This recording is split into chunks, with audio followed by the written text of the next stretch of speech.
Hello guys and welcome to coding Roman. तो आज की इस वीडियो पर बताऊंगा कि आप किस तरह से कमांड लाइन से आप अपने डेटाबेस को इंपोर्ट कर सकते हैं या फिर किस तरह से सीएमडी से माईसीक्वल का डेटाबेस आप इंपोर्ट कर सकते हो with in a steps. 5 steps पर आपको बताऊंगा कि किस तरह से आप अपने डेटाबेस की फाइल सीएमडी के थ्रू यानी कमांड लाइन के थ्रू जो है वो आप जो है वो इंपोर्ट कर सकते हो। इस वीडियो पर क्लियर करूंगा। तो कुछ मैंने डॉक्यूमेंटेशन आपके लिए यहाँ पर रेडी किया हुआ है, तो चलिए मैं आपको दिखाता हूँ। ठीक है, तो यहाँ पर मैंने 5 स्टेप पर इसको क्रिएट या फिर डिवाइड किया हूँ मैंने कि किस तरह से हम 5 स्टेप के थ्रू या फिर सीएमडी के थ्रू डेटाबेस इंपोर्ट करते हैं। वैसे डेटाबेस इंपोर्ट करने के बहुत से तरीके हैं, जैम के अंदर ही हमें मिल जाता है वो डेटाबेस का इंपोर्ट करने का। लेकिन ये एक सिक्योर तरीका है, या फिर एज ए डेवलपर या फिर एज अ प्रोग्रामर आपको आना चाहिए कि सीएमडी के थ्रू किस तरह से आप बड़े से बड़े डेटा को भी आप इंपोर्ट कर सकते हो। तो चलिए वीडियो को स्टार्ट करते हैं। तो इस तरह से मैंने 5 स्टेप यहाँ पर बताया है। पहले है कि आपको अपने क्रिएट डेटाबेस इन जैम। ठीक है, अब जैम पे आपको डेटाबेस को क्रिएट करना है, सिर्फ डेटाबेस क्रिएट करना है, आपको टेबल इंपोर्ट नहीं करना है। टेबल हम जो है वो सीएमडी के थ्रू इंपोर्ट करने वाले हैं। तो चलिए मैं आपको बताऊंगा। और सेकंड स्टेप जो है वो आपको बीन के अंदर में ये सेकंड बताता हूँ आपको। पहले हम करेंगे डेटाबेस क्रिएट करेंगे एक अपने जैम के अंदर। तो चलिए मैंने जैम पहले स्टार्ट कर लेते हैं। ये हमारा जैम स्टार्ट है मेरा ऑलरेडी। ठीक है, तो इसको मैं एक बार फिर से ऑफ कर लेता हूँ और फिर से मेरा अपाचे सर्वर ऑन करूँगा यहाँ पर, और फिर से मेरा माईसीक्वल स्टार्ट कर दूंगा। ठीक है, और उसके बाद मैं क्या करूँगा, यहाँ पर मैं अपने जाऊँगा गूगल पर, और गूगल पर हम यहाँ पर लिख लेंगे लोकल होस्ट, और फिर क्या लिखते हैं php माइडमिन। ठीक है, php माइडमिन चलेंगे और यहाँ पर मेरा डेटाबेस खुल जाएगा। बहुत से पहले से बहुत सारे डेटाबेस अब बन चुके हैं। ठीक है, तो मैं क्या करूँगा यहाँ पर जो एक न्यू डेटाबेस बना लूँगा जो कि हमें यहाँ पर अभी इंपोर्ट करना है। ठीक है, तो यहाँ पर मेरे डेटाबेस का नाम क्या रहेगा, तो यहाँ पर मैं माई डेटाबेस ही रख लेता हूँ। ठीक है, माई डेटाबेस रख लेता हूँ, इसको क्रिएट कर लेता हूँ। और माई डेटाबेस जैसे क्रिएट हो जाता है तो देखो यहाँ पर माई डेटाबेस हमारा एक डेटाबेस क्रिएट हो चुका है, यानी हमारा जो है वो फर्स्ट स्टेप यहाँ से कंप्लीट हो चुका है। ठीक है, ये वाला स्टेप कंप्लीट हो चुका है कि हमने एक डेटाबेस क्रिएट कर लिए। अब हमको क्या करना है, गो टू पाथ दिया हुआ यहाँ पर कि हमको जैम के अंदर में माईसीक्वल नाम का एक फोल्डर है, उसके अंदर बीन है, और वहाँ से हमें सीएमडी पर जाना है। ठीक है, ये पाथ है हमारे सीएमडी पर पहुँचने का। ठीक है, तो वो कैसा करते हैं वो बताता हूँ। सेकंड स्टेप पे हमको क्या करना है, सी ड्राइव जहाँ पे भी हमारा जैम्प रहता है उसके अंदर माईसीक्वल, देन उसके बाद बीन पर जाना है और वहाँ से सीएमडी टाइप करना है। ठीक है, फिर एंटर करना है। तो वो कैसा करते हैं, तो मैं क्या करूँगा, यहाँ पर अपने फाइल मैनेजर पर जाऊँगा यहाँ पर, और ये सी ड्राइव पर जा रहा हूँ मैं यहाँ से, और जैम्प है, जैम्प के अंदर में हमारा है माईसीक्वल।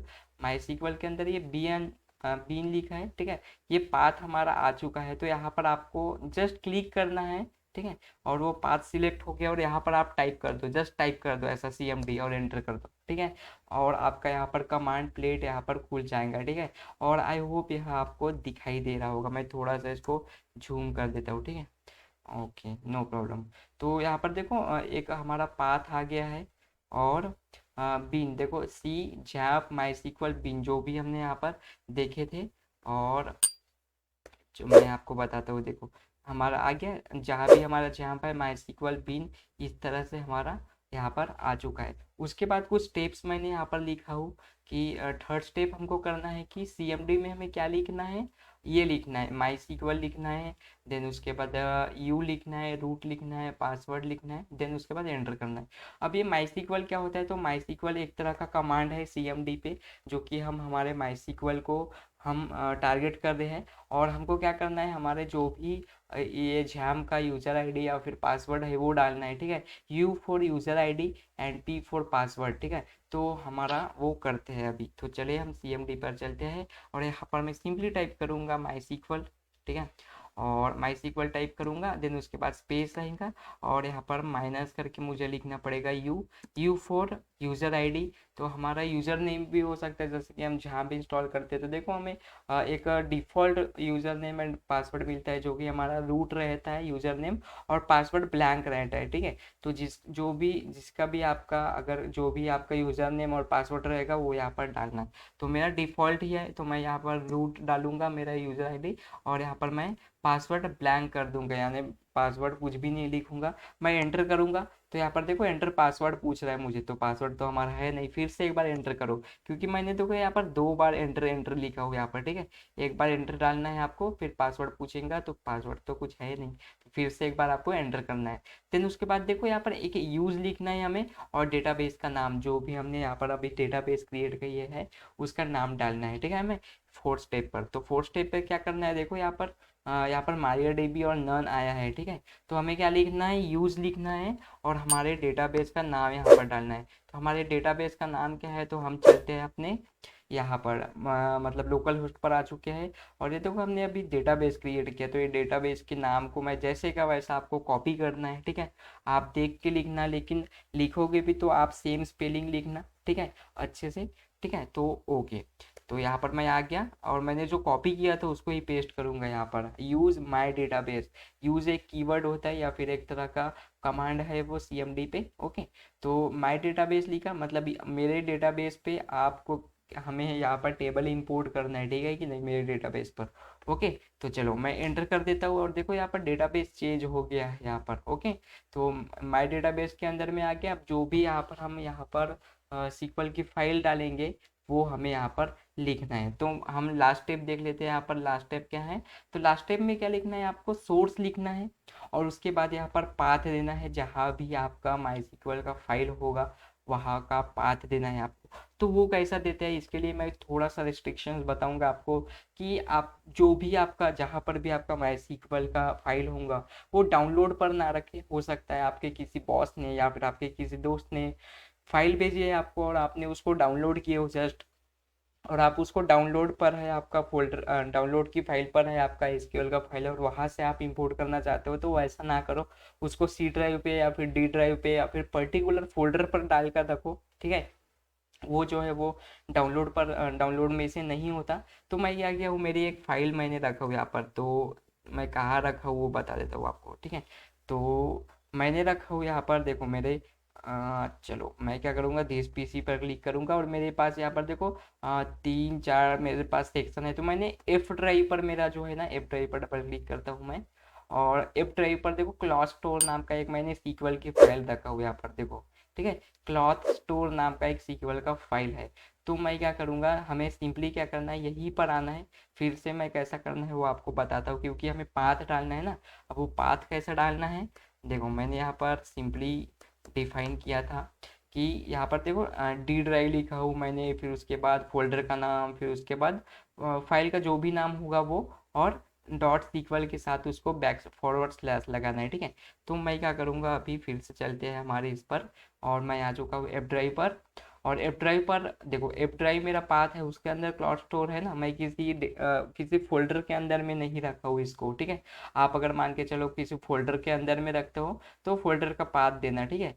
ओके, तो चलो यहाँ पर मैं यहाँ पर सिलेक्ट करूँगा और कॉपी करूँगा मेरे पाथ को, और चलो हम चलते हैं हमारे कमांड लाइन पर, ओके।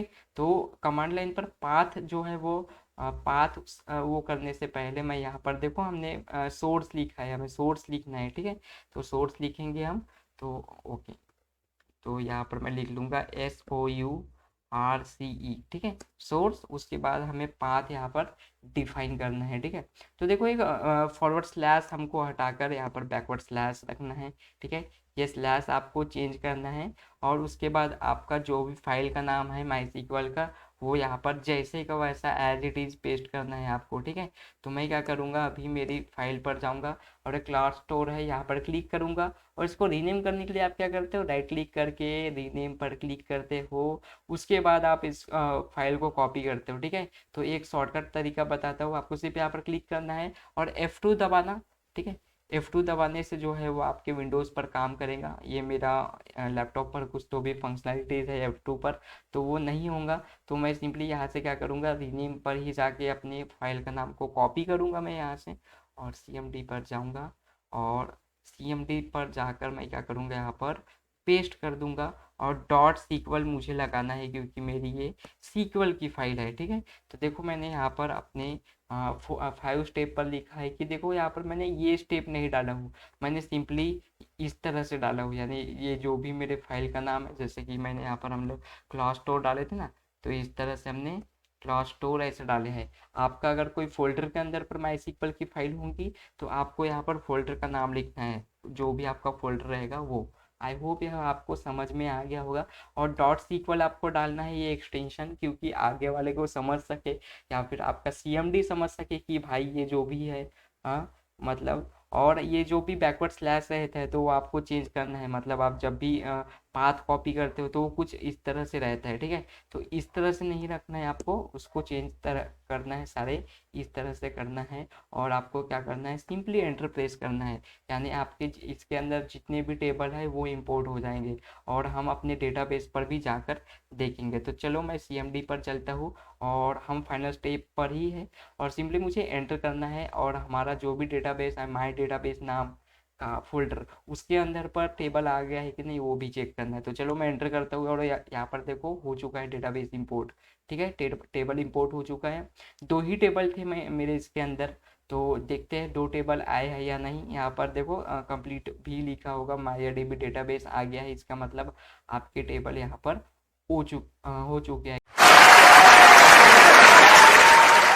क्वेरी ओके हो चुका है सारे आपके, ठीक है। तो यहाँ से मैं आप कट करता हुआ और हम फिर से चलते हैं अपने झाम पर, और झाम पर जाकर देखते हैं कि आ चुका है कि नहीं।